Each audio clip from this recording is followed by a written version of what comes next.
Yes, good morning student. बेटा exercise 4.2 की कुछ वर्ड प्रॉब्लम्स हैं, मैं वो तुम बच्चों के साथ यहाँ पर शेयर कर रही हूँ। हैं तो थोड़ा गौर से देखेंगे सभी बच्चे, और बेटा वीडियो को देखना ज़रूर है। मैं देख रही हूँ कई बच्चे जो है कई क्या बहुत थोड़े से बच्चे वीडियो देख रहे हैं। 2 सेक्शंस हैं मेरे पास, 2 सेक्शन में मिला के 110 बच्चे हैं, तो हार्डली जो है वो 40 बच्चे यानी कि 1/3 स्ट्रेंथ देख रही है। बाकी बच्चे क्या कर रहे हैं? तो बेटा इसको सीरियसली लो, नहीं तो अदरवाइज मुझे दूसरा रास्ता, दूसरा ऑप्शन देखना पड़ेगा फिर। तो यहाँ पर क्वेश्चन नंबर 3 देख लेते हैं। क्वेश्चन नंबर 3 है हमारे पास, फाइंड 2 नंबर्स। 2 नंबर्स हमें फाइंड आउट करने हैं। Whose sum is 27। अपनी बुक्स में से भी देख लोगे, फाइंड 2 नंबर्स। कोई 2 नंबर है जिनका जोड़, जिनका योग, जिनका टोटल 27 है और जिन्हें गुणा करने से 182 आता है। कोई 2 संख्याएं तुम्हें बतानी है जिनको जोड़ने से 27 आए और आपस में मल्टीप्लाई कर दें तो 182 आ जाए। तो ऐसी सिचुएशन में हमने क्या करना है, हमें वो 2 संख्याएं बतानी है, लेकिन हम कितना वेरिएबल ले सकते हैं? हम एक वेरिएबल मान लेते हैं। तो हम केवल एक ही नंबर को उसमें से सपोज कर सकते हैं। हम एक ही नंबर बोल सकते हैं कि let 1 number is equal to x। उनमें से एक नंबर, जो 2 संख्याएं थी, अगर उनमें से एक नंबर x है और उन दोनों का योग, दोनों का टोटल कितना है, दोनों को जोड़ करके आता है 27, और एक उनमें से x है। अब गलती ये कर देते हो, इस पर पॉइंट कर रही हूँ मैं, इसे जरा ध्यान से देखें। जो अच्छे बच्चे हैं वो तो खैर देख ही लेंगे, बाकी भी देखें बेटा। गलतियाँ सुनोगे नहीं जब तो दूर कैसे होंगी? जब तुम उन्हें देखोगे नहीं तो वो दूर भी नहीं होंगी। पहला नंबर है हमारा x और जो टोटल आता है वो है 27। तो दूसरा नंबर, बच्चे दूसरा नंबर पता है क्या लिख लेते हैं? x minus 27। नहीं, it will be 27 minus x। Total में से घटाया जाता है, टोटल में से, हमेशा टोटल में से घटाते हैं, तो ये आ जाएगा 27 माइनस x। ठीक है, अब हमारे पास पहला नंबर हो गया x और दूसरा नंबर हो गया 27 माइनस x। तो दोनों को जब गुणा करेंगे आपस में, दोनों को जब मल्टीप्लाई करेंगे तो हमारा कितना उत्तर आना चाहिए? 182। यहीं से हमारी क्या बन गई equation? x multiply 27 minus x equal to 182। अब दोनों को अब गुणा कर दो, ब्रैकेट को जब गुणा करेंगे तो पहले x को 27 से गुणा करेंगे, तो इनकी तो कोई टेबल होती नहीं है, एक नंबर है और एक वेरिएबल, तो ये क्या बन जाएगा? 27x। फिर किसका साइन आएगा? माइनस का साइन। फिर x को x से करेंगे। अभी पहले किसको किया था? x को 27 से, फिर x को x से गुणा किया। जब x को x से गुणा करेंगे तो बन जाएगा x स्क्वायर, और राइट हैंड साइड में हमारे पास था 182। अब हम पावर्स की डिसेंडिंग फॉर्म में लिखेंगे, यानी पहले सबसे बड़ी पावर वाली संख्या, फिर उससे कम वाली संख्या। तो सबसे बड़ी पावर वाली संख्या हो गई माइनस एक्स स्क्वायर, फिर आएगा प्लस 27 और इक्वल टू 182। और इसको हमने 182 को भी किस साइड में लिख लिया है? 182 को भी हमने लेफ्ट हैंड साइड में लिख दिया और राइट हैंड साइड को 0 बना दिया। जब इसे लेफ्ट हैंड साइड में लेकर के गए तो इसका जो प्लस साइन था वो यहाँ पर माइनस साइन हो गया। ठीक है, तो ये समीकरण, ये इक्वेशन हमारी क्या हो गई? Minus x square plus 27x minus 182 equal to 0। लेकिन हमें यहाँ शुरू में जब हम स्टैंडर्ड फॉर्म से कंपेयर करते हैं तो हमारा यहाँ पे क्या होना चाहिए? यहाँ पे हमारा होना चाहिए प्लस। तो देखो मैंने यहाँ पर ले लिया एक्स स्क्वायर के आगे का निशान प्लस कर दिया, तो ये जो प्लस 27x था ये हो जाएगा हमारा माइनस 27x। क्यों? हमने सबके साइन बदलने हैं। ये माइनस था, ये प्लस हो गया, ये प्लस था, ये माइनस हो गया, ये आगे माइनस था लास्ट वाला, तो ये प्लस हो गया। तीनों साइन चेंज हो गए, जो माइनस थे उन्हें प्लस कर दिया, जो प्लस था वो माइनस हो गया। तो इस तरह से हमारी इक्वेशन, फाइनल इक्वेशन बनी x square minus 27x plus 182 equals to 0। और इसे कौन से मेथड से आगे हमने सॉल्व करना है? By splitting middle term. तो 27 के मैंने दो पार्ट्स बना लिए। कौन कौन से? एक तो 13 और एक 14। तो 13 और 14, 13 14 दोनों को ऐड करें तो कितना आता है? 27 आता है। और गुणा करेंगे, मल्टीप्लाई करेंगे तो आएगा 182। तो इस तरह से हमने 27 को स्प्लिट करके लिखा, दो बार में लिखा, 13x और 14x। अब यहाँ पर इन दोनों में कॉमन क्या है? इन दोनों में कॉमन हमारा x है। x हमने बाहर ले लिया तो अंदर ब्रैकेट में यहाँ से क्या रह गया? एक x तो हम ले चुके ऑलरेडी, तो अंदर बचा हमारा x, फिर बीच में माइनस साइन, और यहाँ से भी हमने इस x को बाहर निकाल दिया तो अंदर केवल रहा 13। इधर से भी हमने माइनस का 14 निकाल दिया तो अंदर बचा x माइनस 13 ही बचेगा। मैंने पहले भी बताया था, अगर एक ब्रैकेट में x माइनस 13 है तो डेफिनेटली दूसरी ब्रैकेट में भी वही आता है। ये हमें क्या है? एक आसानी है। इस तरह से हम जो वो काम कर सकते हैं। अगर एक ब्रैकेट है x माइनस 13 तो दूसरी भी x माइनस 13 ही आती है, सेम आती हैं। क्यों? क्योंकि फिर हम देखो तभी तो हमारे फैक्टर्स बनेंगे। तो एक ब्रैकेट तो किसकी हो गई? एक ब्रैकेट हो गई x माइनस 13 की, और उसके अलावा बचा क्या? ध्यान से देखो, x माइनस 13, x माइनस 13, तो बाकी बचा क्या? इधर से बचा x और इधर से बचा माइनस 14। तो हमारे दो फैक्टर्स बन गए। कौन कौन से दो फैक्टर्स बन गए? एक बना x माइनस 13 और दूसरा बना x minus 14 is equal to 0। अब आगे से सॉल्व करना है, वैल्यू निकालनी है, इसे यही नहीं छोड़ देना, x की वैल्यू निकालनी है। तो उसके लिए हम क्या करते हैं? पहला हमारा फैक्टर है x माइनस 13, उसे 0 के इक्वल रखेंगे। देन दूसरा वाला है हमारा फैक्टर बना था x माइनस 14, 0। दोनों को अलग अलग 0 के इक्वल पुट करेंगे ताकि हमारी x की दो वैल्यूज आ जाएं। तो हमारी x की वैल्यूज कौन कौन सी आ जाएंगी? यहाँ ये 13 इधर राइट हैंड साइड पे जाएगा, जब दूसरी साइड जाएगा तो प्लस का बन जाएगा। तो एक वैल्यू आ गई हमारी x इक्वल टू 13। यहाँ से जब माइनस 14 उस साइड जाएगा तो वो बन जाएगा x इक्वल टू 14। तो इस तरह से हमारी x की दो वैल्यूज आ गई, 13 14। अगर हमारा x 13 है तो दूसरा नंबर होगा 14। अगर हमारा x 14 है तो दूसरा नंबर होगा 13। यानी हमारे फाइनल आंसर क्या बनेंगे? 13 14 या 14 13। तो इस तरह से ये question number 3। Now question number 4। Question number 4 में है हमारे पास find two consecutive positive integer. ध्यान देंगे यहाँ पर हमारे पास क्या है? कंसेक्यूटिव। कंसेक्यूटिव क्या होते हैं? जो एक के बाद एक लगातार आते हैं। मैं एक उदाहरण दूं, 3 4, एक के बाद एक आ रहा है ना लगातार, 3 4 5, ये कैसी संख्याएं हैं? एक के बाद एक, जिनमें कोई बीच में गैप नहीं होता, लगातार कंसेक्यूटिव पॉजिटिव इंटीजर। तो हमें इस बार क्या निकालनी है? हमें दो संख्याएं निकालनी है, हमें दो नंबर निकालने हैं, लेकिन वो क्या है? एक के बाद एक लगातार हैं। अब हमने उनमें से एक मान लिया, लेट। मैंने पहले भी बताया था हमें यहाँ पर अगेन दो संख्याएं निकालनी है, दो गिनतियां निकालनी हैं। तो उनमें से एक कौन सी मान ली हमने? x। तो डेफिनेटली दूसरी वाली क्या बनेगी? x प्लस 1 बनेगी। x प्लस 1 कहाँ से आया? यदि पहली संख्या x है तो उसकी कंसेक्यूटिव कितनी होगी? x plus 1। ये ठीक उसी तरह है जैसे पहली संख्या अगर 15 होती तो दूसरी संख्या कितनी होनी थी? 16। अगर पहली संख्या हमारी 25 होती तो दूसरी संख्या होनी थी 26। लेकिन अगर पहली संख्या x है तो दूसरी संख्या तब कितनी बनेगी? x plus 1। कुछ बच्चे पता है क्या कह देते हैं? x plus y।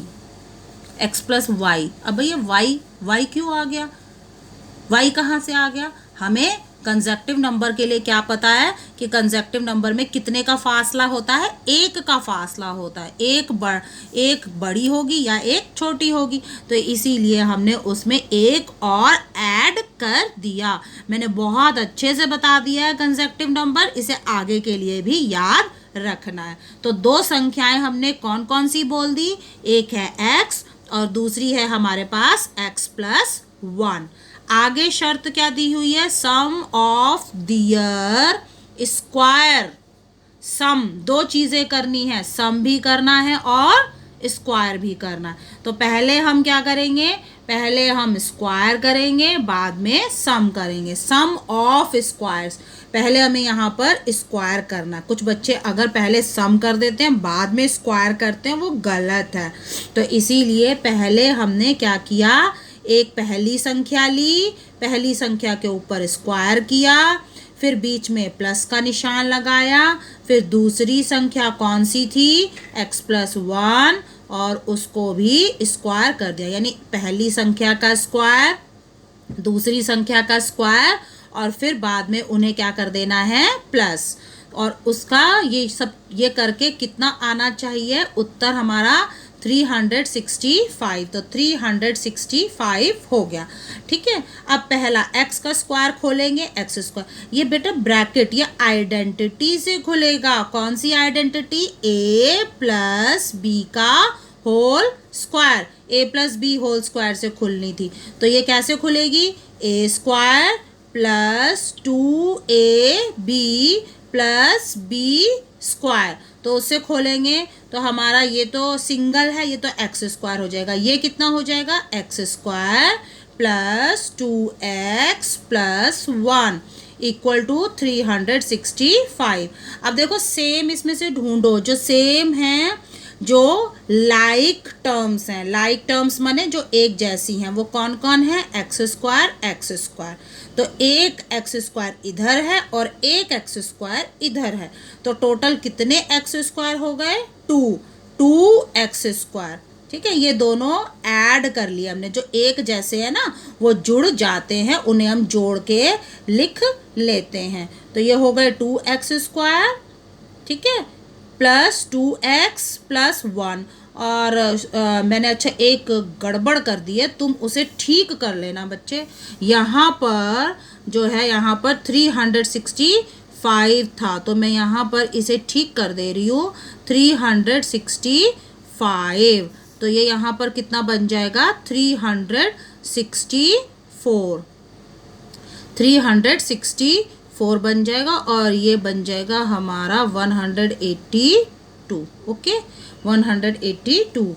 ये प्लस 1 माइनस, ये यहाँ हमने ना लेफ्ट हैंड साइड पे ही ले लिया, तो इसका निशान प्लस था, लेफ्ट हैंड साइड में आया तो माइनस। मैंने पहले भी बताया जगह बदलती है तो निशान भी बदल जाता है। हमने इसकी जगह बदली करी ना, इसे राइट हैंड साइड से लेफ्ट हैंड साइड पे ले आए, तो इसका निशान माइनस का हो जाएगा।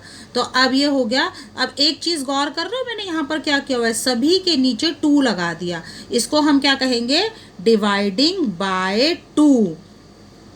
डिवाइडिंग बाय 2 हम ऐसा कर सकते हैं। अगर हमें दिखाई दे रहा है सब के सब 2 से डिवाइड हो जाएंगे, तो हम ऐसा कर सकते हैं। जब इसे 2 से डिवाइड किया तो 2 और 2 कैंसिल हो गए, बचा एक्स स्क्वायर। यहाँ भी 2 से 2 कैंसिल हो गया, बचा एक्स। और यहाँ पर जो है वो हमारा आ जाएगा 182। ओके, 182। तो इसे अकॉर्डिंगली जो है वो आगे, अभी मैं तुम्हारे आगे के लिए छोड़ रही हूँ, इसको जो है वो आगे सॉल्व कर लोगे। ठीक है, इक्वेशन यहाँ पर बन गई x square plus x minus 182 equal to 0।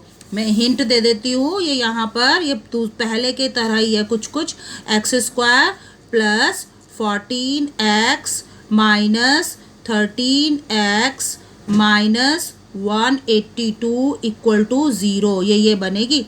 इसको जब हम स्प्लिट करेंगे तो ये बनेगी x square plus 14x minus 13x minus 182। तो इसके दो उत्तर निकालने हैं, दो वैल्यूज निकाल लेनी है। ठीक है, एक नेक्स्ट क्वेश्चन और देख लेते हैं हम। एक next question, question number 5, the altitude of right angled triangle, altitude of right angle triangle is 7 centimetre less than base of base. Okay, एक हमारे पास क्या बनाना है, हमें राइट एंगल ट्राइंगल। अब राइट एंगल ट्राइंगल कौन सा होता है, जिसमें एक कोण, एक एंगल 90 डिग्री का हो, 90 डिग्री का हो। नीचे वाली साइड को हम कह देते हैं बेस, ये जो खड़ी साइड है इसे कह देते हैं परपेंडिकुलर या एल्टीट्यूड। और जो ये ऐसी तिरछी लाइन आती है जो 90 के अपोजिट, ध्यान करना 90 के अपोजिट जो होती है उसे कहते हैं हम हाइपोटेन्यूज। तो ये राइट एंगल ट्राइंगल है, ये उसकी तीनों साइड्स हैं। अब तीनों साइड्स में हमें क्या दी हुई है, वैल्यू ऑफ ओनली हाइपोटेन्यूज। ये हाइपोटेन्यूज की वैल्यू दी हुई है, that is equal to 13 centimetre. अब बाकी की दो भुजाएं, बाकी की दो साइड्स बची, कौन कौन सी, बेस और एल्टीट्यूड। तो बेस और एल्टीट्यूड के लिए उन्होंने कुछ यहाँ पर बात कही हुई है। क्या कही हुई है कि altitude is 7 less than base, कि ये एल्टीट्यूड इस बेस के मुकाबले में 7 छोटा है। इससे कितना कम है, 7 सेंटीमीटर कम है। एल्टीट्यूड बेस से 7 सेंटीमीटर कम है। तो अभी हम क्या करें, काश हमें बेस पता होता, हम उसमें से 7 सेंटीमीटर माइनस कर देते तो हमारा एल्टीट्यूड भी आ जाता, लेकिन हमें बेस तो मालूम नहीं है। तो हम क्या करेंगे, हम यहाँ पर सपोज कर लेंगे, let the base is equal to x centimetre. Base हमने मान लिया x सेंटीमीटर है, तो जो हमारा एल्टीट्यूड है वो कितना हो जाएगा, उससे 7 कम था, 7 और कम था, कम मतलब माइनस, तो वो एल्टीट्यूड हो जाएगा हमारा x माइनस 7। अब ये जो राइट एंगल ट्राइंगल है इसमें बताओ बेस कितना है, x, एल्टीट्यूड कितना है, x माइनस 7 सेंटीमीटर, और हाइपोटेन्यूज कितना है, 13 सेंटीमीटर। तीनों भुजाएं अब हमें अलग अलग पता चल गई। तो हमने किसका इस्तेमाल किया है, राइट एंगल ट्राइंगल हो और पाइथागोरस थ्योरम की बात ना हो, ऐसा तो हो ही नहीं सकता। तो पाइथागोरस थ्योरम को याद करो, hypotenuse square is equal to base square plus altitude square. तो हाइपोटेन्यूज की वैल्यू रख लेंगे 13 का और ऊपर स्क्वायर आ जाएगा, इक्वल के नीचे इक्वल का साइन। बेस की वैल्यू रखेंगे, बेस की वैल्यू हो गई x, उसका स्क्वायर, प्लस की जगह प्लस रखा। एल्टीट्यूड के नीचे उसकी वैल्यू कितनी है, एल्टीट्यूड की वैल्यू x माइनस 7, ब्रैकेट बंद करेंगे, बाहर स्क्वायर। तो हमारा 13 को 13 से मल्टीप्लाई किया, जब 13 को 13 से मल्टीप्लाई करेंगे कितना आएगा, 169 इक्वल x का स्क्वायर प्लस, और इसको जब हम सॉल्व करेंगे कौन से वाले आइडेंटिटी से, a माइनस बी का होल स्क्वायर। तो उसका फॉर्मूला क्या है हमारे पास, a square plus b square minus 2ab, यानी x square plus 7 square minus 2 multiply x multiply 7। तो यहाँ पर तो ये 169 के नीचे 169, यहाँ पर मैंने फिर से बताया ना लाइक टर्म्स आ गई, दो लाइक टर्म्स आ गई, एक्स स्क्वायर है, इधर भी एक्स स्क्वायर है, दोनों सेम टू सेम है। तो जो सेम टू सेम है वो ऐड हो जाते हैं, प्लस हो जाते हैं, वो प्लस होके हो गए 2x स्क्वायर। 7 का स्क्वायर बना हमारा 49, 14 नहीं करना, 7 को 7 से प्लस नहीं करना, मल्टीप्लाई करना है। स्क्वायर का मतलब होता है मल्टीप्लाई। और यहाँ से 2 7 दा 14, 14x। तो ये हमारा कितना बन गया। अब मैंने क्या कर दी, शिफ्टिंग कर दी। देखो जो ये इधर था उसे लेफ्ट हैंड साइड में लिख लिया सारे को, और जो लेफ्ट हैंड साइड था उसे ले गए राइट हैंड साइड पर। ठीक है, तो हमारे पास, और फाइनली इसे भी क्या किया, इसे भी इन्हीं के साथ ही ले आए, यानी सबको किस तरफ ले आए, लेफ्ट हैंड साइड पर ले आए। ठीक है, 2x² 49 माइनस 14x। और ये माइनस क्यों हुआ, क्योंकि ये अपनी जगह से हिल के आया है, जगह बदली निशान बदला। 2x² plus 49 minus 14x minus 169 equals to 0। तो ये 2x², मैंने देखो सभी के नीचे वापस क्या कर, अच्छा इन दोनों नंबर्स को जब इन दोनों को करेंगे सॉल्व, दोनों दो संख्याएं हैं ना, माइनस 169 प्लस 49, तो कितना, इनको घटा देंगे तो कितना उत्तर आएगा, माइनस 120। प्लस माइनस माइनस, और निशान किसका, बड़े का। तो सबके नीचे मैंने 2 लगा दिया, वैसे ही जैसे हमने एक बार अभी इससे पहले क्वेश्चन में किया था। सबके नीचे हम 2 लगा सकते हैं अगर सारे के सारे 2 से डिवाइड होते हो तो। अगर नहीं होते, उनमें से कोई एक नहीं होता तो नहीं लगाना। ठीक है, तो 2 से 2 कैंसिल हो गया। 2 की टेबल में ये दोनों एक दूसरे से कट गए, दोनों 1 1 टाइम्स हो गए, तो उत्तर आया हमारा x²। यहाँ से 2 से ये कट करके कितना रह गया, -7x। और ये 2 की टेबल से कट के हो गया 60। ठीक है, और हमने इसके फिर मिडल टर्म को जब हमने स्प्लिट किया तो x² माइनस 12x, ये जो 7 था, 7 को कितने पार्ट्स में लिख लिया, 2 में, 12 और 5 के रूप में स्प्लिट करके लिख लिया। 12 और 5, 12 5 को क्या करते हैं, माइनस करते हैं तो 7 आता है। ठीक है ना, मैं ठीक बोल रही हूँ ना, 12 5 तो 7 आता है, और गुणा करते हैं, मल्टीप्लाई करते हैं तो 60 आता है। तो यहाँ से इस तरह से फैक्टर के द्वारा हमने जो है यहाँ से x कॉमन निकाल लिया, अंदर बचा x माइनस 12। यहाँ पे से हमने 5 कॉमन ले लिया, अंदर बचेगा x। और ये भी हमारा, मैंने पहले भी बताया था, अगर एक x माइनस 12 है तो दूसरा भी x माइनस 12 ही होगा। ऐसा नहीं होता कि अलग अलग हो, जो इस ब्रैकेट में है वही इस ब्रैकेट में भी होता है। तो 2 फैक्टर हमारे कौन कौन से बने, एक तो हमारा बन गया x प्लस 12, और बाकी बचा क्या था, जो बाकी बचा उसे देखो, x प्लस 5। तो यहाँ से x की क्या वैल्यूज आ जाएंगी, एक x की वैल्यू आ जाएगी 12। कैसे आ जाएगी 12, जो माइनस है ये उधर जाके प्लस बन जाएगा, और जो ये प्लस है वो जाके वहाँ पर माइनस बन जाएगा। अब हम x की कौन सी वैल्यू को मानेंगे, जो प्लस वैल्यू है हम उसे मानेंगे, नेगेटिव नहीं, क्योंकि कोई भी भुजा, त्रिभुज की कोई भी साइड कभी भी नेगेटिव नहीं होती। तो इसको रिजेक्ट कर रहे हैं हम इसे क्रॉस कर रहे हैं, हम इसे नहीं मानेंगे। तो हम केवल एक ही उत्तर मानेंगे, यहाँ एक ही उत्तर माना जाएगा, और वो है x = 12। तो यहाँ पर लिख लेते हैं, हमारा उत्तर आ गया x = 12, यानी जो हमारा बेस था वो हमारा हो गया 12। तो बताओ परपेंडिकुलर जो एल्टीट्यूड है वो कितना होगा, अगर ये 12 है तो ये उससे 7 कम होगा, यानी कि ये होगा हमारा 5। तो हमारे इस त्रिभुज की तीनों भुजाएं निकल गई। ये सारे क्वेश्चंस जो है वो कॉपी में कल सॉल्व कर लोगे। ओके।